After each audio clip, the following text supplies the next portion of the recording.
The tear that saved a kingdom.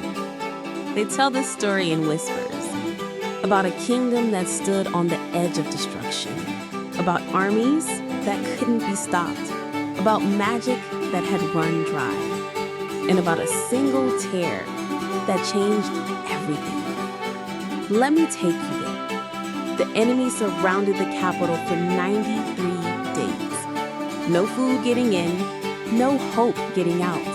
The wells ran dry, the soldiers grew weak. The king sent his best warriors. They didn't return. He consulted his wisest advisors. They had no answers.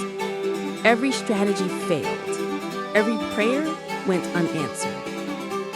On the 93rd night, the king stood on his balcony and watched the enemy's fires burn like stars on the ground, a constellation of death, waiting for dawn.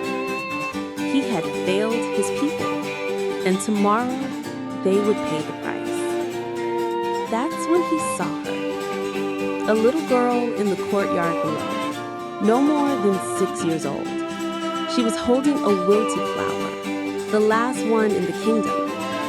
She'd been watering it every day with her own water ration, but tonight it had finally died. The king watched as she knelt beside it, her small hands cradling the dried petals. And then he saw it, a single tear. It fell from her cheek and landed on the dead flower's roots. And the earth remembered. The ground beneath the kingdom began to tremble, not with war, with life. Springs erupted from the cobblestones. The ancient well overflowed. Water burst through the streets like it had been waiting centuries for permission to return. But it didn't stop there. The water flowed beyond the walls, flooding the enemy camps, extinguishing their fires, turning their siege equipment to mud. By dawn, they were gone, washed away by the very drought they thought would deliver them victory. The kingdom was saved, not by swords, not by strategy, by a child's grief over a dying flower.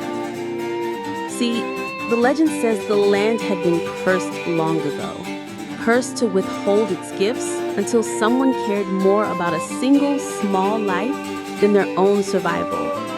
For 93 days, people fought for the kingdom, but one little girl cried for a flower.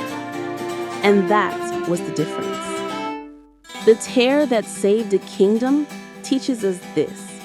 Sometimes the most powerful thing you can do isn't to fight harder or think smarter. Sometimes it's simply to care. Deeply, honestly, without calculation. Because love, even for the smallest things, has a magic that armies can't match. Never underestimate the power of a single tear. It might just save the world.